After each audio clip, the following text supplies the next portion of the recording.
Yo, y'all know what it is, man. We back with Who? who? There There it it is. is. It's your boy Shooter, man. I'm in the building.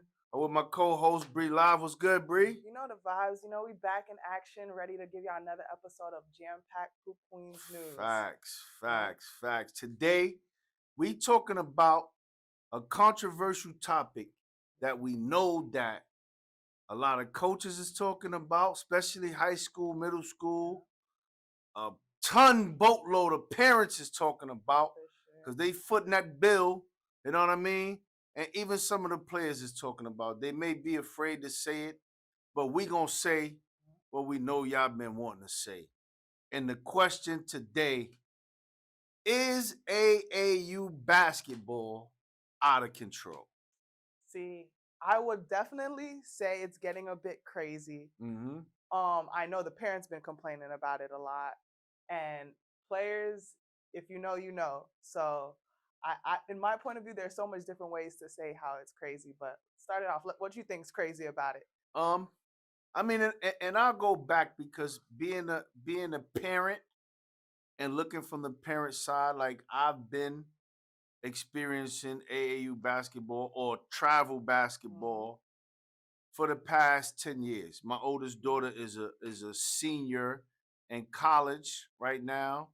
So we've been doing it since her last year in middle school. And then my youngest daughter, Mm-hmm. she's still now a sophomore in high school. So Yeah. we've been doing it this whole time period. And I see the transition of a lot of things from then till now.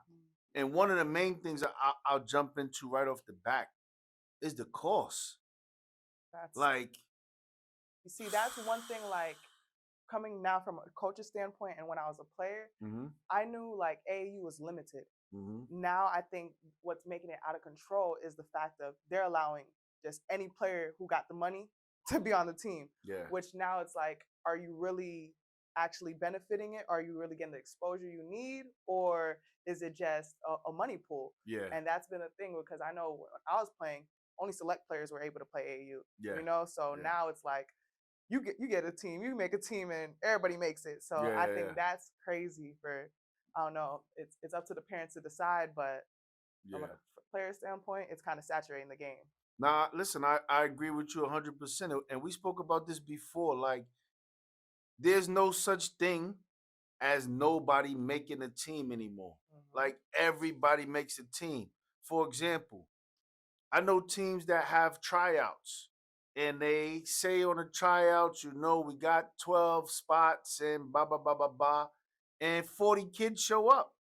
And instead of saying, yo, listen, man, we got 12 spots, we're going to take the best 12, we're going to ride with them. The rest of y'all, work on your game, come back next season. Give these players something to work towards.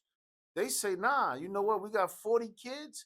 We're gonna make 4 teams. We're gonna put 10 kids on a team. We're gonna get the money and we're gonna take them to travel, even though we know they're not ready and they're not on that level. We're gonna take them around the country and do what? A lot of Yeah. times they're getting embarrassed. They're getting blued out by 30, 40, Yeah. 50 points, shooting the kids' confidence. Some kids don't even really play too much. Mm-hmm. You know what I mean? So I agree with you, man. Like, that's one of the biggest things is that it's like everybody makes the Mm-hmm. team. If your parents have the money to There's a pay to team for be on you, a team, you on a team. Exactly. And I feel like that's just milking the parents and like selling the kids' dreams, Yeah, because it's like you have to have something to compete for. yeah. So there's times like, okay, I make the AU team this year.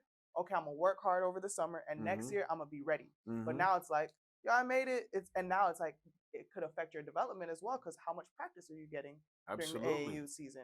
You know, Absolutely. and how much Absolutely. work are you getting put in when you're traveling all, everywhere the whole summer? Absolutely. And let's not get it confused.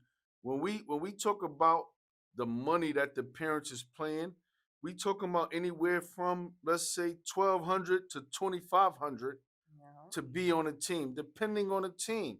And then that's as a parent, that doesn't cover your child's airfare to these tournaments, your child hotel fare to these tournaments, you know, your child's eating to these tournaments, and I see a lot of these programs. They have like middle school children, and even with high school kids, like especially on the girls' side, like there's a lot of parents that don't feel comfortable saying my daughter's gonna go to Kentucky Hmm. with the team Yep. without one of the parents. So Yep. now you've got parent Parents. flight, Yep.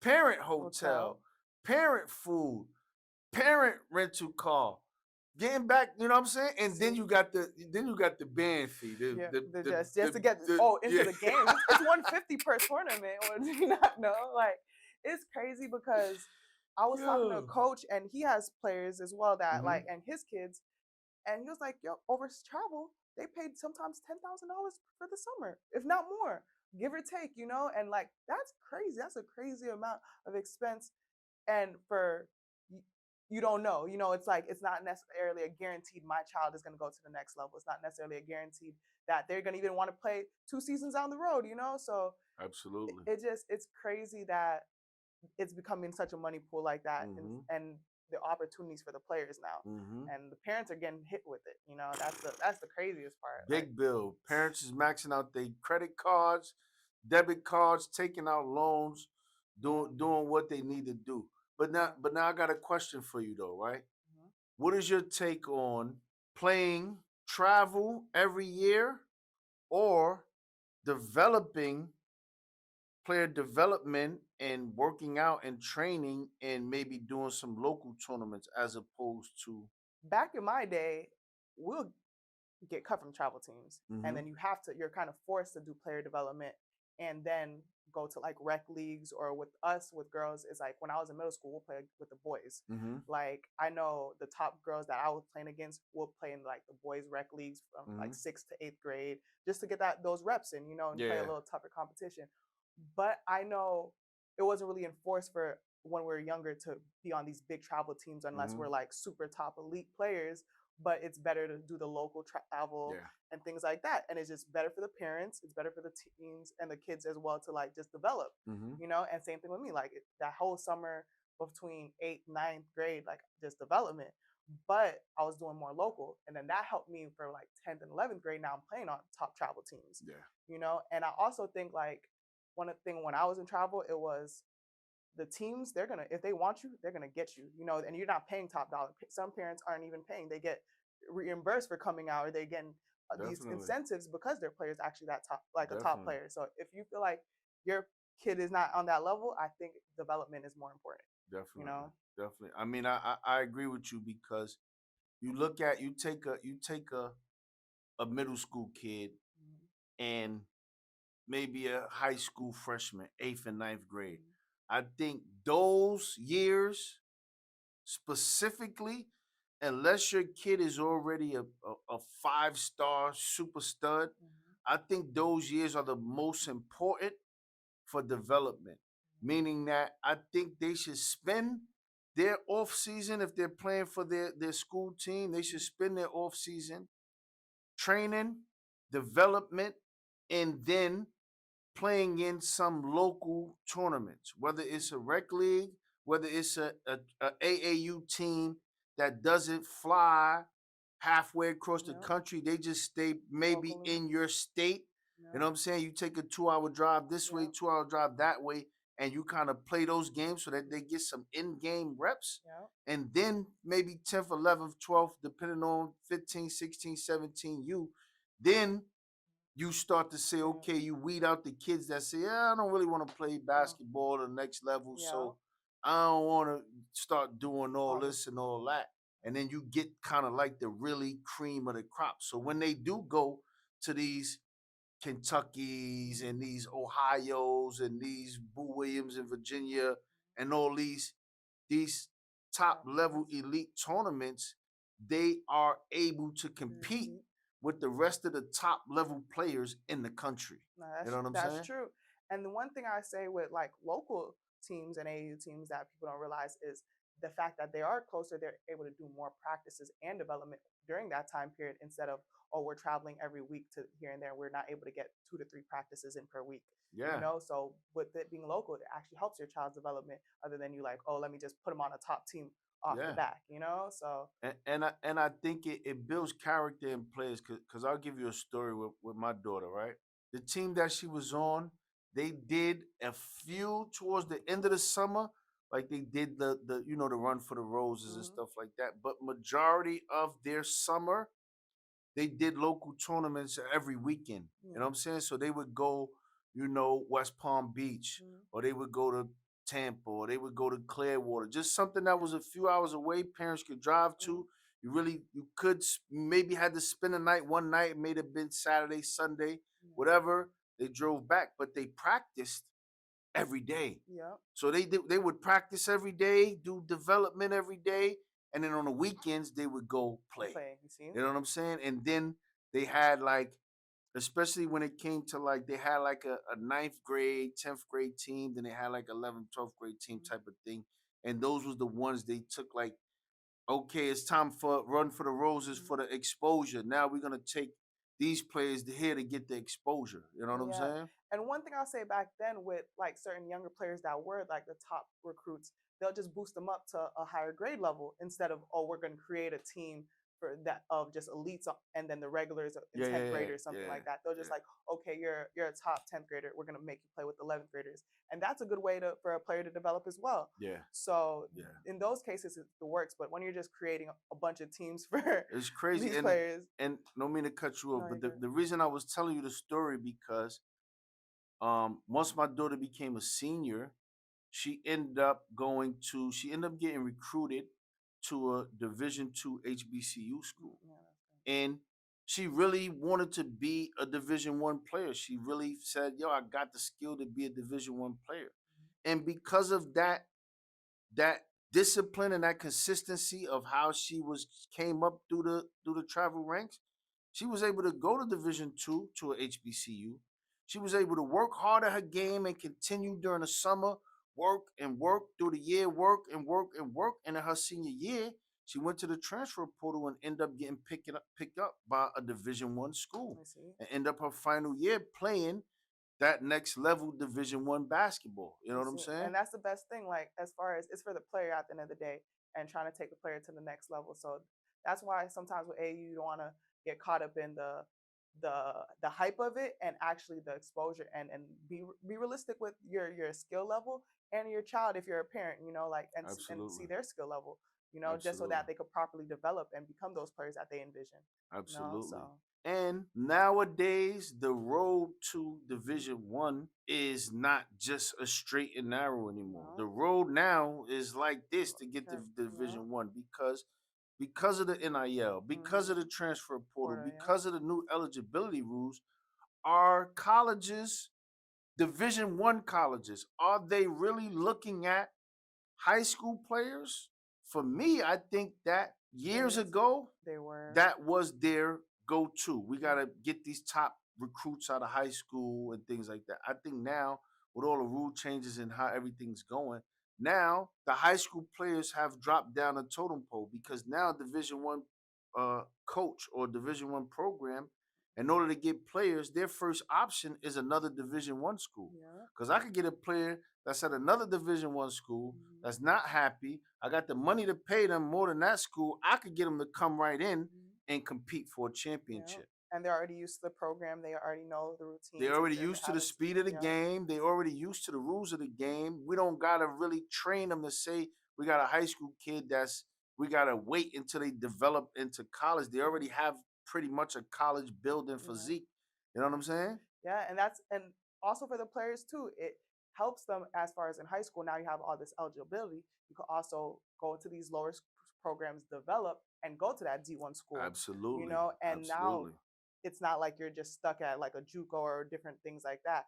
There's opportunities, but it's just more of a like you said, these high programs they want already people are already developed. So Absolutely. players have to like consider being developed and go Absolutely. into these smaller programs. But And that's what I was saying. Their first option would be another Division 1 school. yeah, Now their second option, they would look at a Division Division 2 two, yeah, player and see we got a Division 2 player under the previous old rules. They would have to be redshirted or yeah, sit out a year. yeah, Now it's like transfer and play right away. yeah, You know what I mean? So now they no longer have to sit out that year. They'll come yeah, right in and play. So the first option is Division 1. Second option, Division 2. Third option, JUCO. Yes. They taking kids. Division 1 schools is getting kids out of JUCO before they get kids out of high school. Unless your kid, like I said, is a five-star Five-star top stud, recruit. Yep. they are number 4 on the recruiting list. Exactly. You know what I'm saying? And that also brings it back to, is it really worth it to go to these camps that they're supposed to be giving you exposure and you're not necessarily what they're even looking for, because they're not really Yeah, recruiting anyone but yeah, the yeah, yeah. top 5-star players, so it's just a matter of take your time to develop, and now Hmm. you could get in contact with these other programs that are looking for players just like if you're a parent, your child, and just so now as a player too what to look for.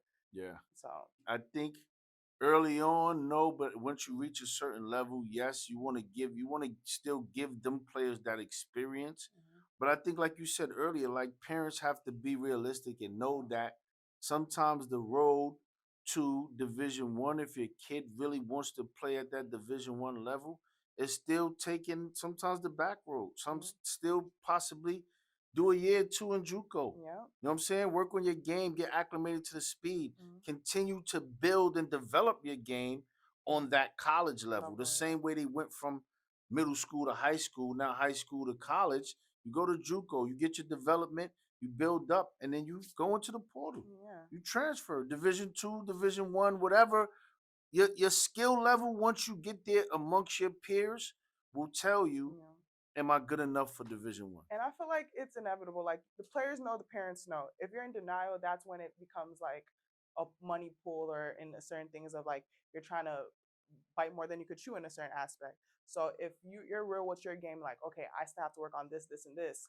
Mm-hmm. It's better for me to sit out this season, or it's better for me to go to this school than not even get like actual playing time or actually get the exposure that you need. So as far as for if AAU is crazy, I wouldn't say it's completely crazy because they give you the option. Yeah, yeah, yeah, It's up to you to pick your poison. So yeah. it's a matter of, are we crazy for paying it?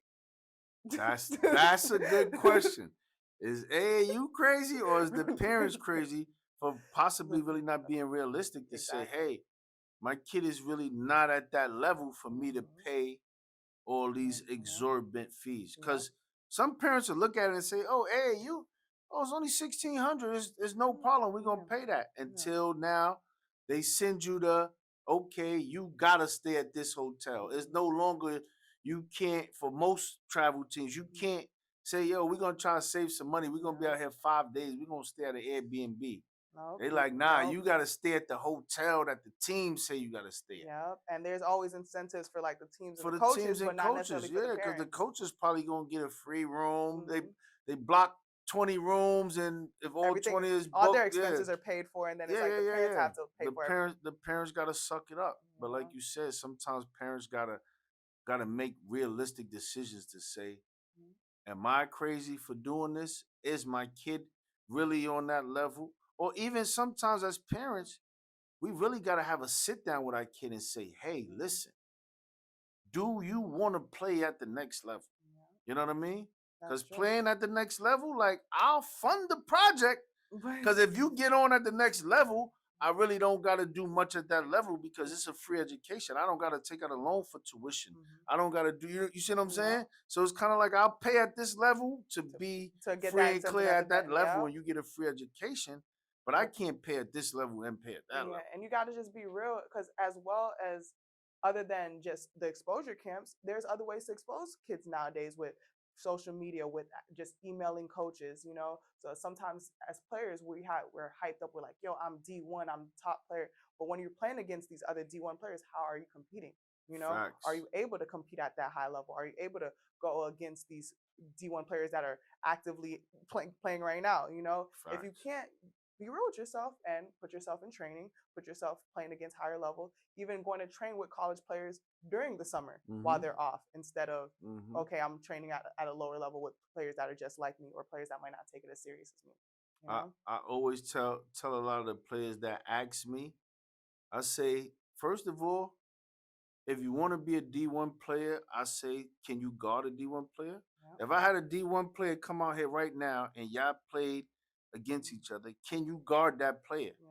because you got to guard More D1 players. as Yeah. well. D1 Exactly. going to guard you. You got to be able to guard D1 at your position. You know what I Hmm. mean? But I agree that there's a lot of other options. Even they have sometimes, elite camps. Mm-hmm. That's for a week Yeah. with with former NBA players or WNBA players, college players. You know what I'm saying? They Yep. they have a lot of different ways to get exposure and to get development. You know what I'm Yeah. saying? They had an old saying back in the days that if you really him or you really her, they Yeah. gonna find you, man. Right. They found Larry Bird out in Gary, Indiana. Yo, You see what I'm saying? I seen different things. I said, yo, when they play travel, and same thing with me. My mom never had to pay anything. If they wanted me on the team, they had to figure it out, and they're gonna figure it out for the players that they want. So if they're not trying to give you any incentive, you should know like, okay, Yeah, maybe you're not there yet. yeah, You that's a know. fact. You right about that. You on to something with that one. For real. If you really him or really her, they gonna figure it out because they Yeah. want you on that team. They Hmm. may not pay the whole way, But but they gonna figure something out to make sure that you and your family is okay with being in that just situation. exactly. 100%, a Yeah. 100%. So, Who's really crazy? man, oh man, I hope it ain't me because I'm a parent for real. I start to think this year I was a little crazy because I was going over a lot of options.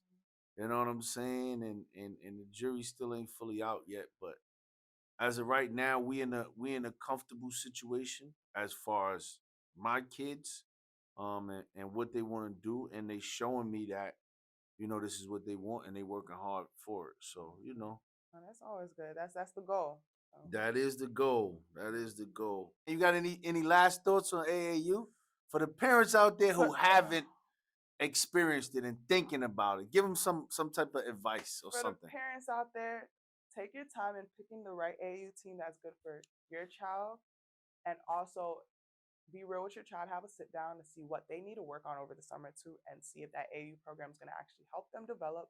How many times are they going to practice, and then see what camps they're going to, the exposure camps, if they're actually even worth it, or is they're just to play pickup. Who's going to be there, what teams? Because if they're telling you, oh, UConn's going to be at these camps and exposure camps, like what are the chances that they really want your player unless your player is a top 5 recruit, a top, Facts. so you Right. got to just be real, like, okay, if they say, okay, we're gonna show a D2 showcase or JUCO level and all levels, they're not just telling you it's top D1 schools, then okay, there's a better chance. So you just got to really analyze the options and ask questions.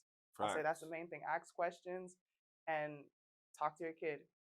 You feel me? I think those are the top things, advice Facts. I'll give the players Right. and the Listen, parents. I agree with the point of, like, I've been to some of these tournaments where it's 60, 70 Mm-hmm. courts. You know what I'm saying? And it's courts down there as far as you can see. Mm-hmm. But the college coaches are really on these main Of courts course, in the yeah. front. This EYBL, Shoe Circuit, Puma, Mm-hmm. Under Armour. They really they put the top programs with the top players in them Programs, yeah. front courts.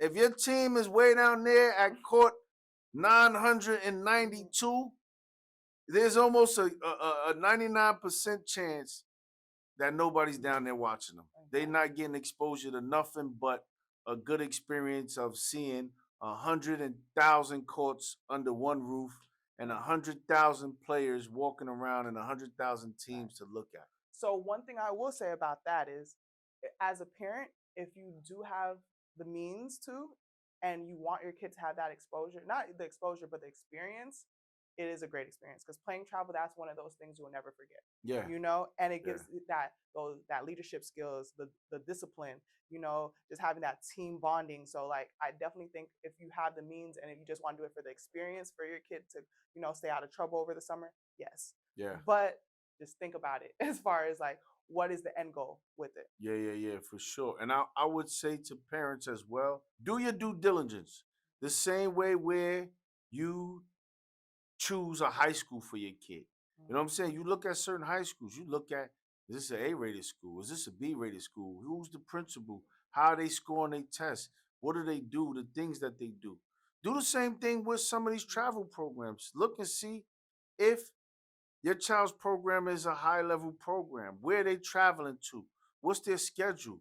What are the exposure tournaments and when is it gonna be? You know what I'm saying? Don't just go with my son plays or my daughter plays on this high school team and we're gonna go with the coach because the coach of my high school is the coach of my travel basketball. There's times where it may work out and there's times where it may not work out. But just do your homework and be diligent on seeing what's out there, seeing what the options available to you are, Yeah. and making an informed decision before you just jump out there. You Yeah. know what I mean? Tell them where they can find you at, Be Live. You know, you can find me on all streaming platforms at BRILive 247. That's BRILIVE 247, and at Hoop Queens with a Z. You already know. And it's your boy Shooter Man. You know where to find me at Tree Culture and at Tree Culture underscore studios, man. Tap in. We back. Hoop Queens. We coveraging a lot of stuff this year, man. So stay locked in and y'all know what it is. Hoop. Hoop. There There it it is. is.